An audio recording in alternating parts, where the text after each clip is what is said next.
I'm going to start off today's video by asking you to imagine a few situations. So I'm going to list off a few situations and you're going to imagine yourself in those situations. I have them written down here, so as I go through them, just imagine that you are the one in this situation. Your boss is being annoying and rude at work.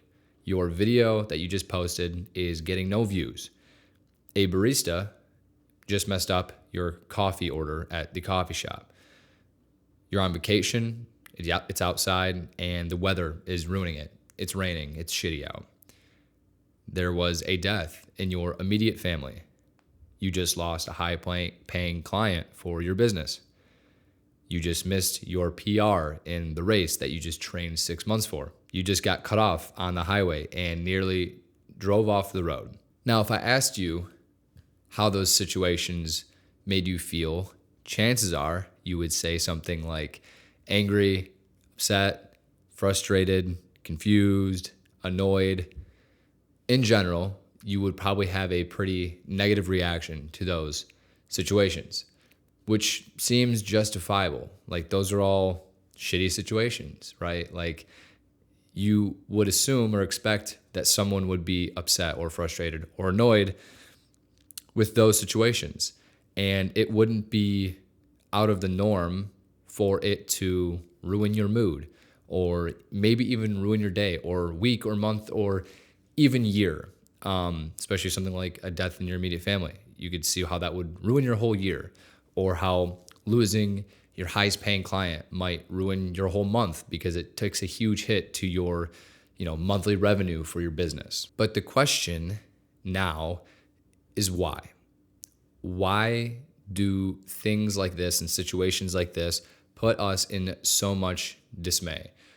Why do they affect our mood so much? What specifically about the situations made us feel the way that we do? Why do we react the way that we react? And if we really start digging deep into our reaction to these situations, we tend to realize that the situation has no direct connection to us and our emotions and our mood. And what I'm saying by that is the situations themselves did not affect or change our mood or our emotions. What actually shifted and put us in so much dismay was our reaction and our perspective to those situations. We blame the situation as the cause for our dismay. We get cut off on the highway and we blame the person that cut us off for us being upset. We lose the client and we blame the client for dropping us, and it's their fault that our business is taking a revenue hit. Miss the PR for a race, and we're upset because we're mad that whether, maybe it was the weather or the course, or we blame something else for our negative reaction to what happened. But in reality, what is actually causing us to be so upset and be in such a negative mood is our reaction to the event, not the actual event itself.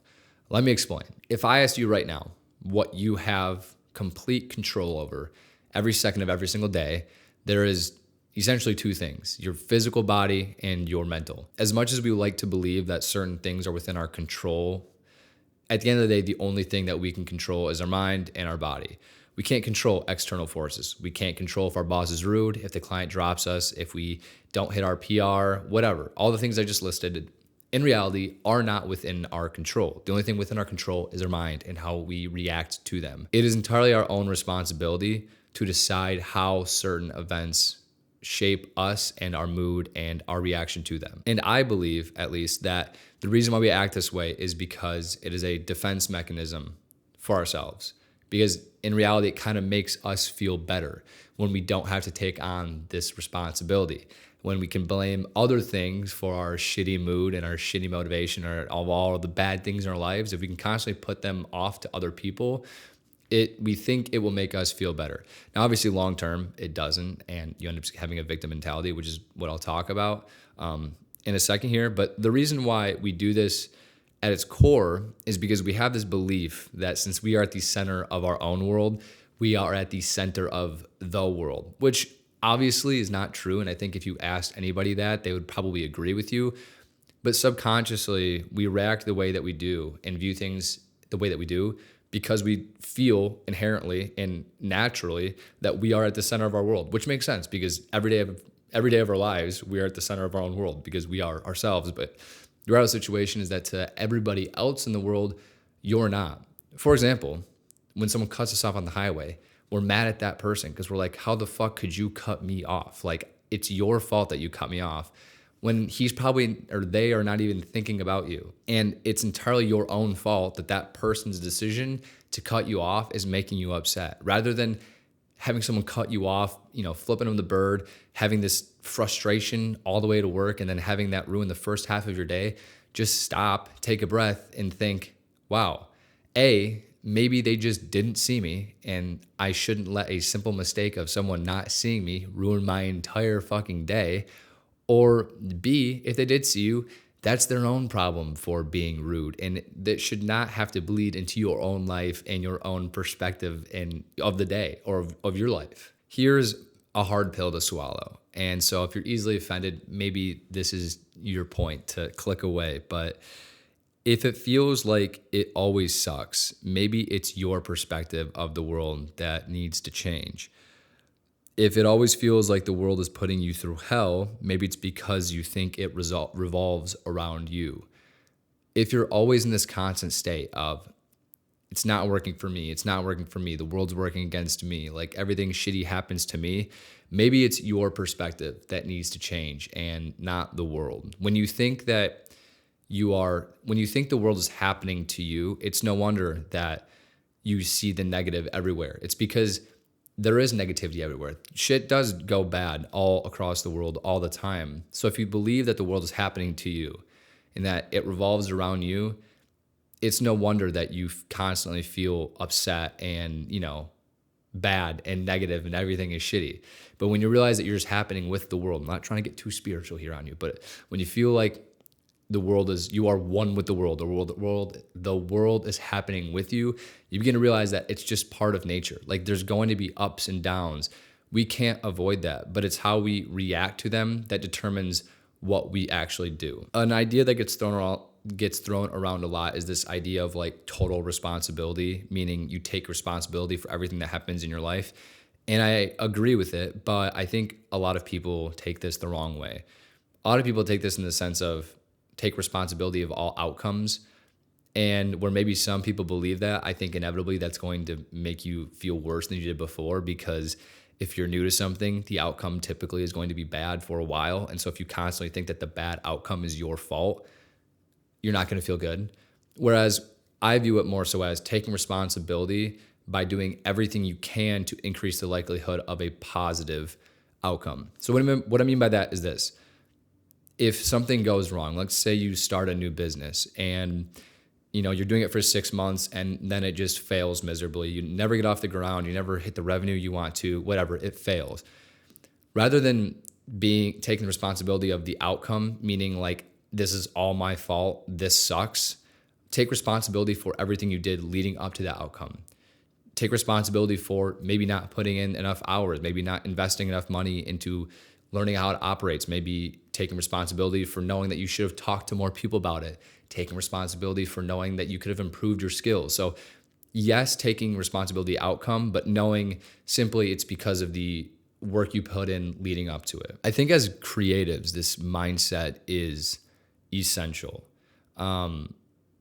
If you're always looking externally for a sense of, purpose, or like, if you're always relying on the external world for a justification for you to be happy or sad, obviously I've been talking about this in a negative connotation, but the same thing applies for a positive outlook.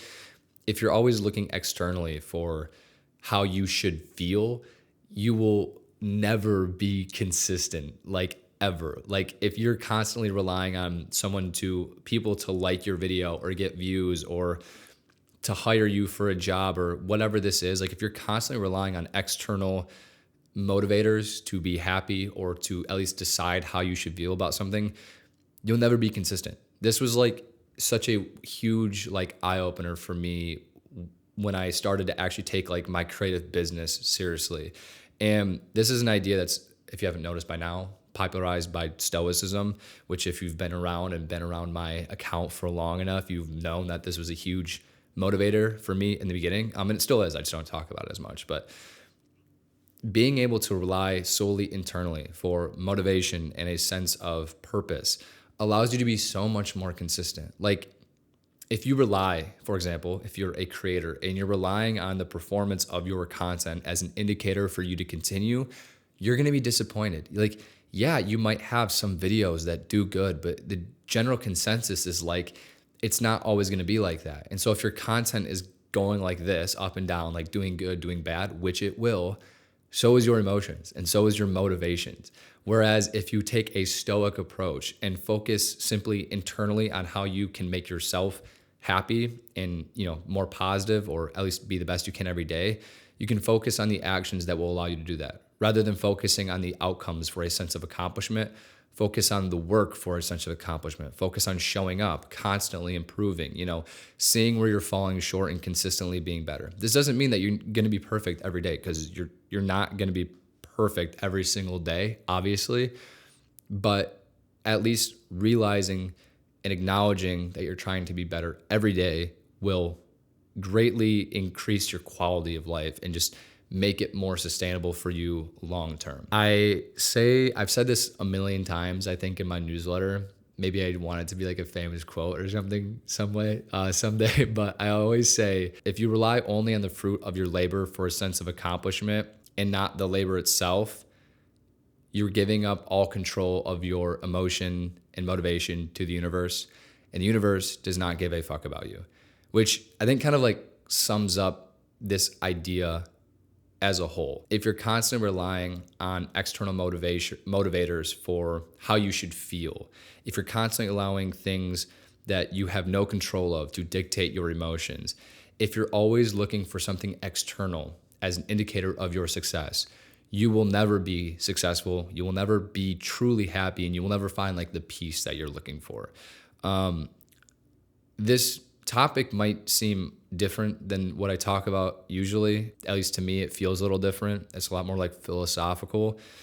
But I think that a lot of people look in the wrong areas for advice and like how to be successful. Like everybody wants like the step-by-step guide and the tactics and all that. And where those are extremely important, at the core of everything you do needs to be a sturdy foundation. Like there needs to be resolve, there needs to be confidence and belief. And I truly believe that the way that you do that is through practices like this, like trying to be better consistently over time and having a deeper meaning to what you do. Because if you can do that, I think you can really do everything. And the tactics and strategy and all the other important stuff will work when they need to work. But at its core, you need to be consistent and like enjoy what you're doing. So yeah, that's kind of my ramble for this weekend. Stoicism is something that has genuinely like changed my life. I was introduced to it not at like a dark time in my life, but I was a college dropout, had just gotten fired from the job that I had dropped out of college for, or kind of to do. I was working at a restaurant. It was like pre-COVID, and I just wasn't like happy with my life and like what I was doing. Every business I started was like failing, and I didn't really have any direction. And I was introduced to Stoicism through Taoism, which is another philosophy. And after like reading about it and just really embodying it, it completely changed my life and my perspective. And I know these like nowadays, it's become quite popular. I kind of don't like how people perceive Stoicism in some ways. I think it's very like red pill right now, but at its core, it's not that at all. So yeah, like if this video resonated with you, I highly recommend diving into Stoicism. It's an ancient philosophy that has very modern applications. If you're looking for somewhere to get started, I highly recommend Ryan Holiday. I think I've mentioned it a million times on my account and channel before, but his books are just really great at introducing an ancient idea to a modern world. So if you guys are interested in that, I highly recommend checking him out. But that is it for this week's video. I hope you enjoyed. If you did, feel free to like, comment, and subscribe down below. Nailed it. And then also check the descriptions. I have a bunch of free resources if you are a creator looking to grow as a creator and build a business. But yeah, until next week, I will see you next Saturday. And as always, talk soon.